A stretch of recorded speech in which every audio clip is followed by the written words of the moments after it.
Speaking of, to me, once again, you always think like you're like, oh, this disrespect to the president is unprecedented, and then they do something else. But this inviting Netanyahu to come speak before Congress to try to get this Iran sanctions deal through in the middle of these delicate negotiations, without mentioning it to the White House. Have you ever seen this happen before?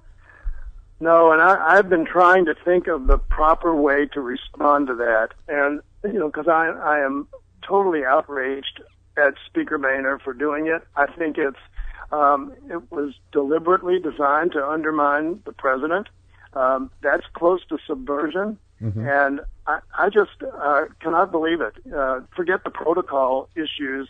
That by itself is certainly a problem, but the motivation behind it was what really outraged me. And particularly after the president gave a very rational and widely held, by the way, argument for inaction on the part of the Congress, and for the speaker then to say, "I'm not going to sit back and do nothing," is so arrogant for somebody in his position. I mean, the president is supposed to be conducting foreign policy, not the Speaker of the House.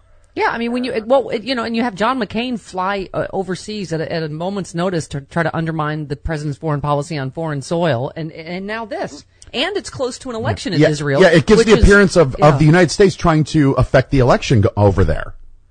Absolutely, right. And I think the president made that point clear yesterday. That's why he wasn't going to meet with Netanyahu. And I was there in the chamber in 2011 when Netanyahu spoke, and there he got I don't know how many standing ovations.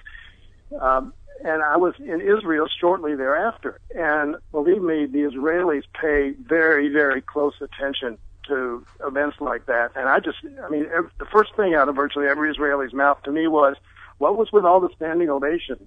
Yeah. And I said, well, AIPAC was meeting in Washington that week, and the gallery was full of AIPAC members, and every one of them, the members all wanted to make sure that their constituents saw them stand up. So that was kind of a phony reaction, but the Israelis took it very seriously. Yeah. And so it can have an impact on the election, and again, it's totally inappropriate on so many levels.